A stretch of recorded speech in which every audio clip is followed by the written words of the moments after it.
This film sets up the premise rather meticulously. There's a woman, she receives an anonymous message asking her to kill her date. If she doesn't, her son and sister will be killed. She stumbles a few times throughout the film until it's time for her to actually kill her date.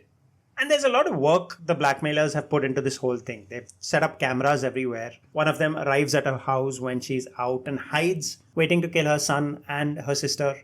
They even kill one of the performers at the restaurant.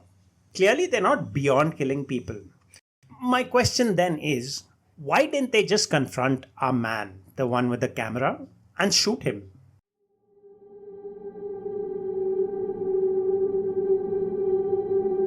Drop is a nice little bottle episode, sort of, where the entire film is set inside one restaurant.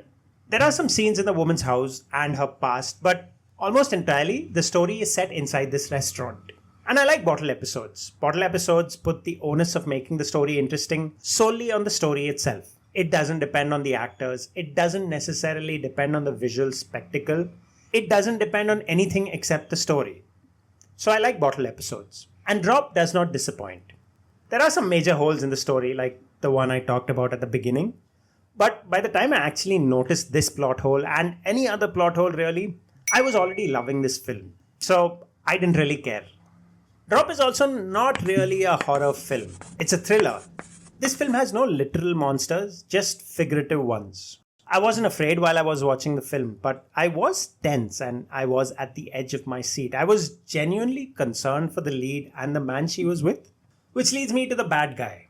I watched a lot of murder mysteries. I've read a bunch of books where the identity of the killer or the bad guy is hidden. And not once have I managed to guess correctly who the killer is. This film was no different.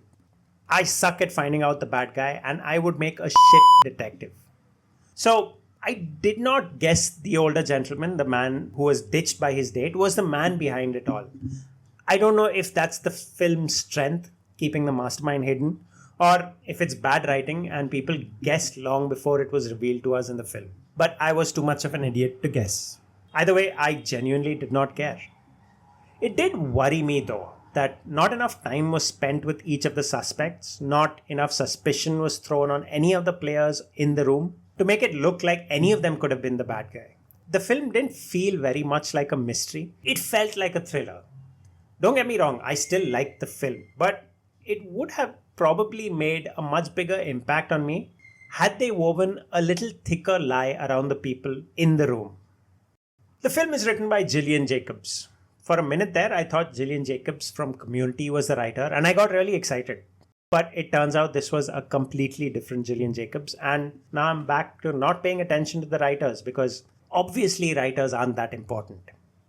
The film is directed by Christopher Landon, who has written some real bangers like Paranormal Activity, Scout's Guide to the Zombie Apocalypse, Freaky and Happy Death Day 2, and more recently, Heart Eyes.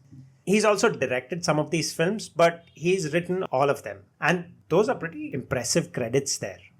It's nice to see writers work in fields that they're interested in. I don't know Christopher Landon, and I don't know if he actually likes doing what he's doing, but I'm pretty sure he does. He likes writing entertaining, horrifying crap like all these films, and I hope he gets to keep doing it. What did you guys think about the film? Let me know about it. But for now, that's it, and I will see you next time. Bye-bye.